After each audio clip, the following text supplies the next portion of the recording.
ఏది ఏమైనా శ్రీపాదరావు గారు లాంటి నాయకులు ఆదర్శంగా ఉండేవాళ్ళు తెలంగాణ ప్రాంతానికి ప్రాతినిధ్యం వహించడం మనందరికీ గర్వకారణం.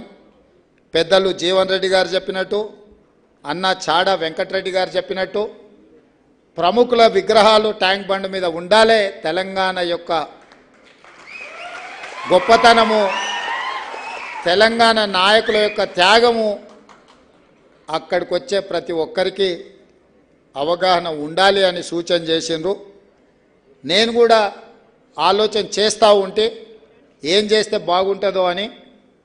ఖచ్చితంగా తెలంగాణ రాష్ట్రంలో ఉన్న గొప్ప గొప్ప వ్యక్తులు, కొమరం భీమ్ కావచ్చు, రామ్జీ గోండ్ కావచ్చు, చాకలి ఐలమ్మ కావచ్చు, సర్దార్ సర్వాయి పాపన్న గౌడ్ కావచ్చు, ఈ తరంలో పివి నరసింహారావు గారి విగ్రహం వచ్చింది, జైపాల్ రెడ్డి గారు కావచ్చు, శ్రీపాదరావు గారు కావచ్చు, ఇట్లా చాలామంది ప్రముఖులు తెలంగాణ ప్రాంతంలో దేశ రాజకీయాలను ప్రభావితం చేసే విధంగా 10 తరాలకు ఆదర్శంగా నిలబడే విధంగా ప్రజా జీవితంలో ఉన్న వాళ్ళను చాలామందిని మనం స్మరించుకునే అవకాశము, స్మరించుకునే భవిష్యత్ తరాలకు ఒక అవకాశాన్ని కల్పించాల్సిన బాధ్యత కాంగ్రెస్ పార్టీ మీద, మా ప్రభుత్వం మీద ఉన్నది.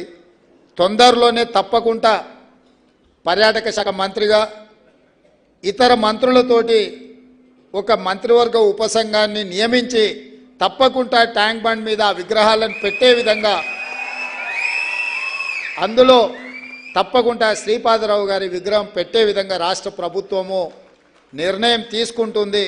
తొందరలోనే విధానపరమైన నిర్ణయాన్ని ప్రకటించి తెలంగాణ ప్రాంతంలో ఉన్న ప్రముఖులను మనము స్మరించుకోవాల్సిన అవసరం ఉన్నది, గుర్తుపెట్టుకోవాల్సిన అవసరం ఉన్నది. భవిష్యత్ తరాలకు గుర్తు చేయాల్సిన బాధ్యత మన మీద ఉన్నది. కాబట్టి వారి అభిమానులకు, శ్రీధర్ బాబు గారి అనుచరులకు ఈ వేదిక మీద నుంచి పెద్దలు జీవన్ రెడ్డి గారు, వెంకటరెడ్డి గారు, మిగతా పెద్దలందరూ చెప్పిన విధంగా తప్పకుండా వారి సూచనను రాష్ట్ర ప్రభుత్వం పరిగణలోకి తీసుకుంటుంది.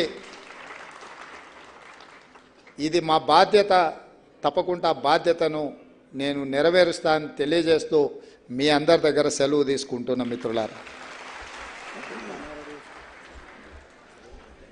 ఈనాడు మన ముఖ్య అతిథిగా విచ్చేసినటువంటి ప్రియతమ ముఖ్యమంత్రి వర్యులు శ్రీ రేవంత్ రెడ్డి గారికి పెద్దలు